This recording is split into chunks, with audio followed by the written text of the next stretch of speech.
quick 15-second intro. Basically, this video is going to be a bit more advanced, so I'm still going to go up the tiers through things so that, like, early things kind of build into the later things, mostly, right? But this isn't going to exactly be great if you don't know it. But you probably understand what's going on as well. I'm still kind of explaining it at the base level. This will probably kind of understand what's going on. But this is still a bit aimed more towards the higher echelon type thing. I'm just going to hit some missile stuff. Fuses, advanced FCR Slaving, like the fancy shit. And then, you know, the thing on the thumbnail. And then I'm going to hit up a thing on planes when we're done. A common piece of knowledge is that the missiles can generally be slaved to and guided to any target within fire control radar range, the yellow circle around your fleets. The interesting thing is that this also applies to visual range. Oh my god. Visual range. And even more interestingly, that is not actually limited to the fleet that is launching the missile. So in the case of this, we could send our guide over to Gilead. Piss off the local thing. Alright, actually, that's beautiful, thank you. And if we know our control radar, we can launch a missile. Not that kind for now. And this missile will actually have a guidance.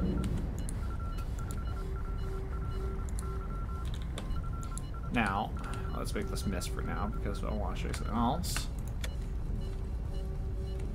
Missile C lost target. And I fucked up, so we're going to grab a lightning. Now, what is also interesting is this is not just limited to a ship's fire control radar range, but rather also its visual range. And in this case, we can actually use the visual range of the lightning to guide the missile to this enemy fleet. This also can be extended further to aircraft. So in this case, that was a Cage 15, so I have to send it up there first. Nothing should be guiding us. This missile has lost guidance, right? However, this T7 now has visual on the enemy fleets.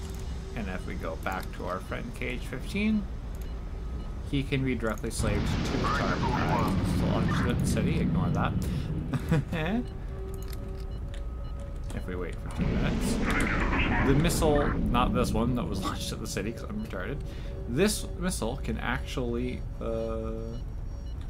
be guided by the plane's visual into the city. And of course, if I was moved the plane away from the city, this red will disappear after the few seconds it takes for fire control to say no. And there you go. You can, therefore, up to 2,000 kilometers away using a plane, or even more using things, but the 15 limit to a guided missile is 1,500 kilometers with the Gauge 15. You can guide without using your base FCR at much longer ranges. Note that if you even for a moment leave yellow circle range, you will lose the guidance, and it will then just go on the same bearing, and it will initiate the seeker a very short distance before what it last saw. This actually can result in misses if this is used incorrectly, so keep an eye on your loiter times and just do this when you can. But generally speaking, this gives you a much higher hit probability. Of course, don't fuck up and get the thing spotting it in the way. Also, your own ships are always within a yellow cone of an allied ship for an obvious reason. This means you can actually missile slave a missile to your own fleet, and there is now no way to stop this lightning from being hit by a missile. On to the next. Now, I've skipped through hitting these just missiles because it's completely irrelevant. And oh no, our lightning is being attacked. Well, interestingly, there's a sneaky trick up the sleeve of lightning and a lot of high thrust weight ratio ships in the game, which is that you can actually use them as the cheapest possible air defense ship. Now, that didn't go as well as I'd hoped. I fucked it up a little bit, and I should have used my fire suppressant to cool the engines, but An interesting fact is that, I'll just use this as a test, actually, no, it's got no feel. An interesting fact is that very high TWR ships can actually evade, non-nuclear, granted, the nuclear ones will airburst, can actually evade missiles. They will, of course, go into airburst mode when you're airborne, I'll get to that later, but by, what the fuck?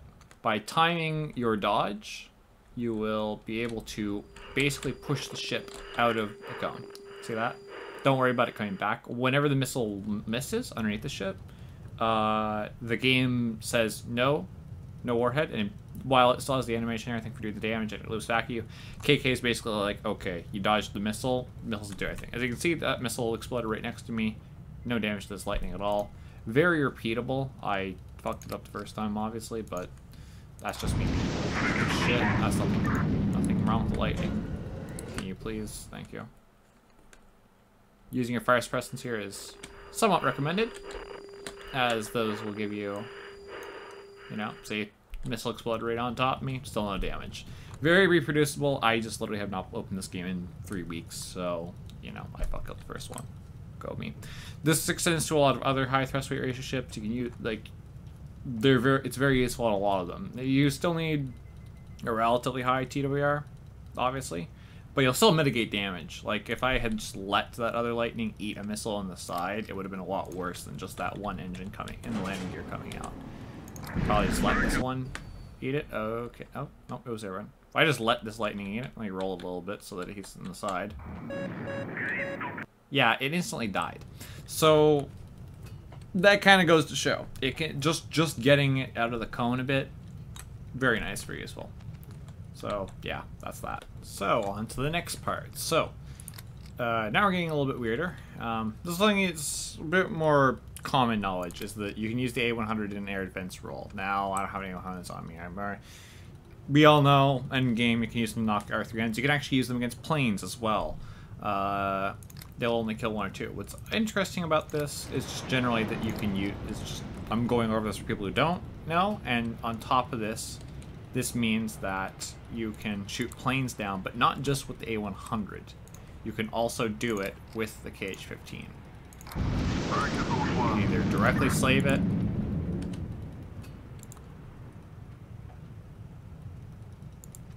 if I can get it to hit, destroys 1 plane, right? You can also, I should not have used one of my T7s, but whatever, it's an actual campaign. You can also do this without a direct lock. So as many seekers turns around, I'll fly back into it.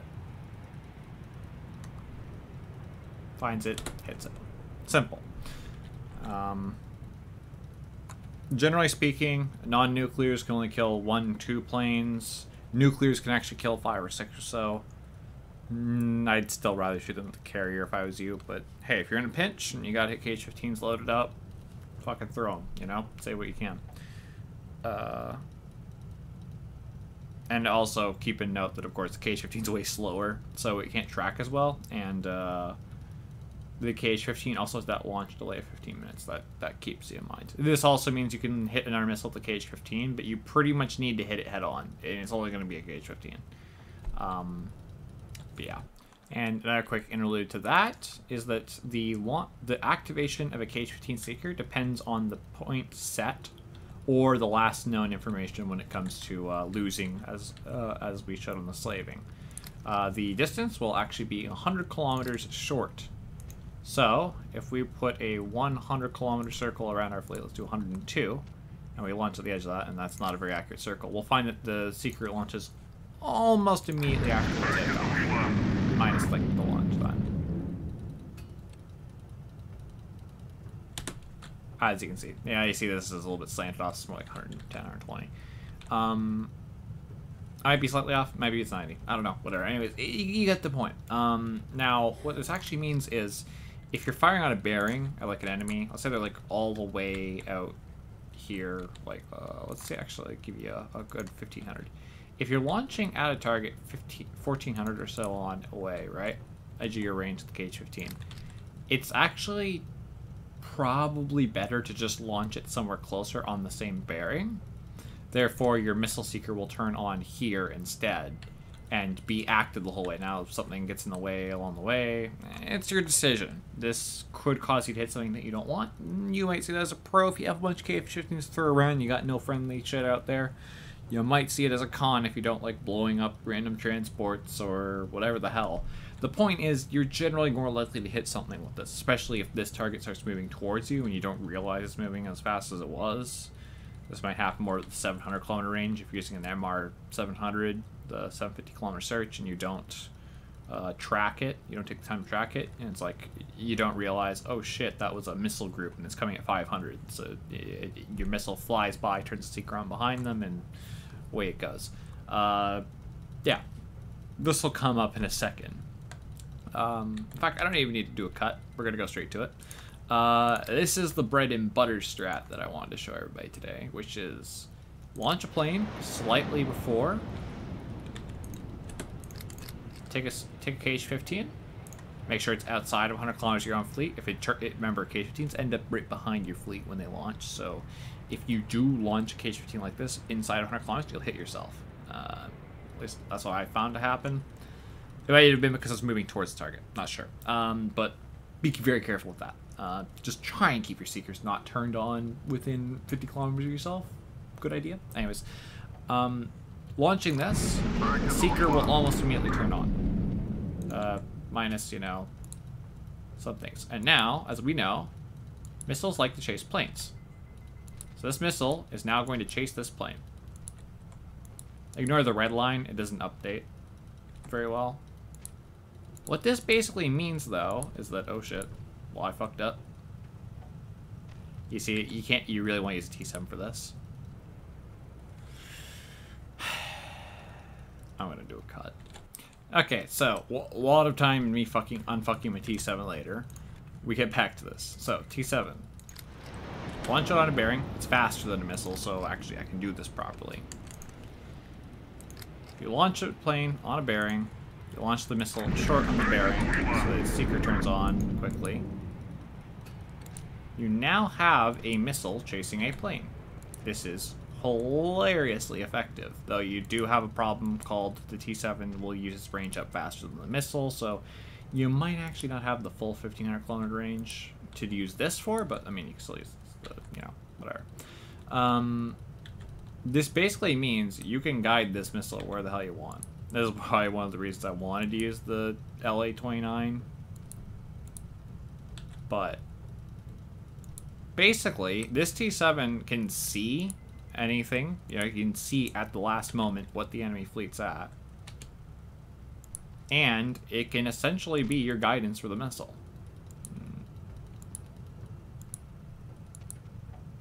This will, again, cost you some range on both counts.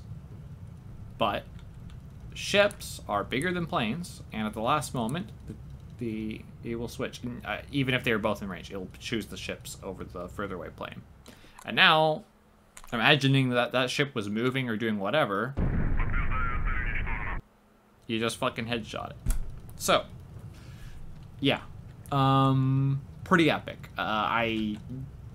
Play with it yourself. It's got its downsides. It's going to burn some of your range. It's finicky to work with, so on and so forth. But it's an unprecedentedly powerful move, especially because this T7 could have been carrying ordnance, and that missile may have just eaten up all that cruiser sprints. Of course, you need to use a bigger scale for this. Maybe you need to use 4 missiles launched from 4 ships at the same time, chasing one T7, followed in by 5 T7s. You can do whatever the hell you want. Go nuts. Point really is, you have a very sure hit. The only cost here is that you're putting a T7 out on field, which is a very questionable thing. I don't generally use this tactic too much, but it is like, I think you know where this is going here. I'll leave it to you what you want to do with it. Alright, so wrapping up on missile use, we have the types of missile guidance. Or, sorry, idiot. Types of missile impacts. So, missiles basically have two attack modes, excepting nukes. Which are all airburst. They will have a proximity and an impact mode. Impact mode, when you're laying on the ground, is about as simple as it sounds. It is... Missile comes in. I cannot press a button somehow. It's nighttime. Great, we can't see anything. Well, you'll probably get the idea when it hits. Missile comes in, hits the ship directly, goes into it. I'm going to now wait out the next day in the game. Is it 9 p.m. or is it 9 a.m.? I did. Bruh. I'm gonna wait it out. Now, the other mode they have, they'll exclusively use impact when they're grounded. I'll get into the one other case later. However, they will, when you're airborne, they'll use the other mode, which is proximity. Proximity also functions about as you expect. It functions like a proxy round would. Actually, it uses contact because this is a cruiser. On a lighter ship, like one of the Lightning, like we saw earlier, it'll put out a cone of shrapnel at the target. Exceptionally heavy ships in the air, it will use, but generally it will reserve contact for ground only. There is a single exception for this, which is the KH-15P, the radar-seeking variant. The radar-seeking variant does not actually have the capability to do proximity mode. It will always do contact mode, which means that, well, initially the KH-15P seems like an inferior KH-15 because it's less versatile, right? It can only hit certain targets. And its only upside initially seems to be that it can headshot the cruiser of a group, like it can go after the radar carrying ship of the group. The interesting thing is it actually isn't exactly black and white, because the KH-15P will always use contact mode against an aerial enemy, and the AI isn't quite as smart as you are to actually dodge with the Lightning, so you'll probably actually one-shot whatever the hell it is. And I've seen nomads take proximity. Sometimes it does this, where it goes into contact, and contact is damning more damaging, generally I find. Especially because it goes into the ship a bit, usually. But yeah, keep that in mind. Generally, when possible, try and take contact while airborne. You don't want to take you want to take proxies instead of contacts usually. And on top of that, possibly use with KH-15P. Play with it yourself. I say that a lot, I know, but I'm not trying to tell you one way or other. I'm just trying to give you all the pros, cons, everything, and you do it yourself. All right, so moving on from missiles to our dearest aircrafts. Yeah. What I'm going to go over today is actually a very rare situation I've only found myself in once, but I worked at this solution that I think is pretty interesting and worth a note. Basically, it's how you deal with a situation where you do not want to be spotted, but you fucked up and you overextended a T7.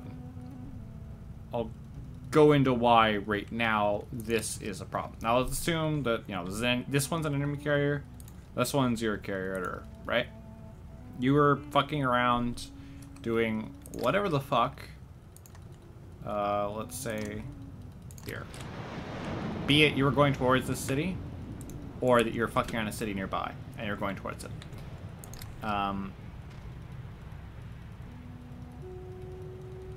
And more assumingly, you're closer than this, but whatever, because then you can just run away straight away.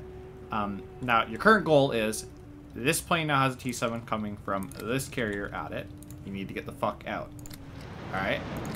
Now, running straight away to your carrier is the first idea, but you'll get your carrier spotted when that plane chases you to carrier, and then that carrier will send all its planes at you, or its buddies will show up, whatever the hell. You don't want that, okay?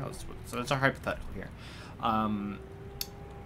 In this case, an interesting tactic I've found is to just simply range out the plane, because remember, you've also spent a bunch of range to get closer to their carrier. The problem is, if you range out here, or near the edge of your range, right, of its range, it will most likely still chase you into your carrier. Your best option is to kind of move out here, then run back, and then the parallel will kind of get you out. The other option is to do one of these boys and take advantage of how the AI chases things. the AI will always chase the thing closest. In this case, what you do is you just use an RT7 from your original carrier. You throw it into the ring. Ah, you suck at intercepts. You throw it into the ring. And then, assuming this was an AI-controlled carrier, it would see, oh shit, this is closer. I should intercept it. It will turn at this carrier, and now you have a much bigger range advantage. This plane can now fuck off, go home, get some R&R, whatever the hell that drones like to do, and normally he would turn. Holy shit, fucking game. And at this point, massive range advantage, you can play whatever the hell you want. It's more so a problem that comes up if the carrier was between you and your strike point, but this also kind of just demonstrates how carrier AI can work in intercepts and how you can get around it. Honestly, talking this one out loud doesn't sound as interesting as I originally thought, but